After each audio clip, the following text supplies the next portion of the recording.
శ్రీకాకుళం జిల్లా పాతపట్నం మండలంలోని నివగాం ప్రభుత్వ జూనియర్ కళాశాల పరిస్థితి దయనీయంగా మారింది. వర్షం వస్తే చాలు తరగతి గదులన్నీ జలమయమవుతున్నాయి. కనీసం కూర్చోవడానికి కూడా చోటు లేక విద్యార్థులు తీవ్ర ఇబ్బందులు పడుతున్నారు.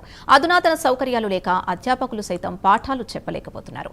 నివగాం గ్రామ పరిసర ప్రాంతాల్లోని విద్యార్థులు ఉన్నత చదువుల కోసం 2019లో ప్రభుత్వం ఈ జూనియర్ కళాశాలను మంజూరు చేసింది. అప్పుడు గ్రామస్తులు ముందుకొచ్చి సొంత ఖర్చులతో తాత్కాలిక షెడ్లను నిర్మించారు. 4 ఏళ్లు గడిచినా శాశ్వత భవనాలు మాత్రం రాలేదు. దీంతో ఆ తాత్కాలిక షెడ్లు ప్రస్తుతం పూర్తిగా శిథిలావస్థకు చేరుకున్నాయి.